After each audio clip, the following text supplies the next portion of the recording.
এই ছবিটা তো আমার মামা। এটা আমি দোল চত্বরের মোড়ে আমি এই সেলুটটা দিছিলাম, আরেকটা সেলুট দিছিলাম ইয়ে আপনি শহীদ মিনারে এনে ওই ছবিটা আমার ভাইরাল হয়েছে বেশি। সেলুট দিছিলাম মামা, আমরা তো রক্ত দেখছিলাম মামা, আমরা তো আন্দোলনের ভিতরে আমরা মাঝখানে আসছিলাম মামা, আমরা রক্ত দেখে মনে করেন আমাদের আর সহ্য হয় নাই মামা।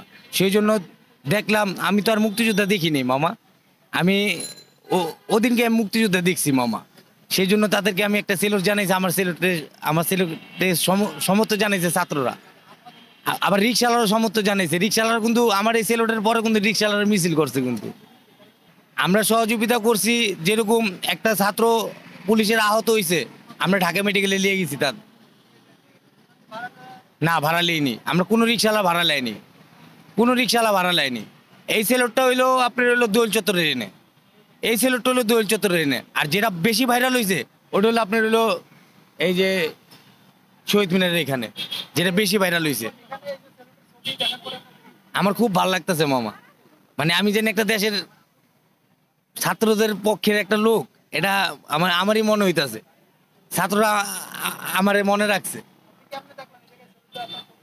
এই যে আমি দেখি এত পরে খেয়াল করলাম এটা আমার ছবি, সব মিলিয়ে আমার তো খুব ভালো লাগতেছে মামা।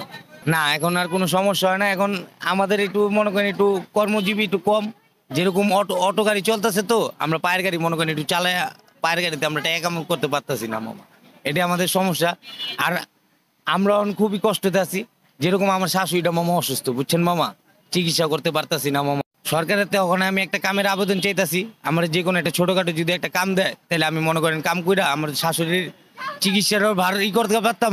আর আমার একটা মেয়ে আছে 5 বছরের, তারে জানি পড়াশোনা আমি করাইতে পারি, এটাই আমার প্রত্যাশা মামা। সরকারি জানি আমার একটা চাকরি দেয়। আমার নাম মোহাম্মদ সুজন মামা, আমি কামরাঙ্গীচর থাকি, বড় গ্রাম আমার বাড়ি।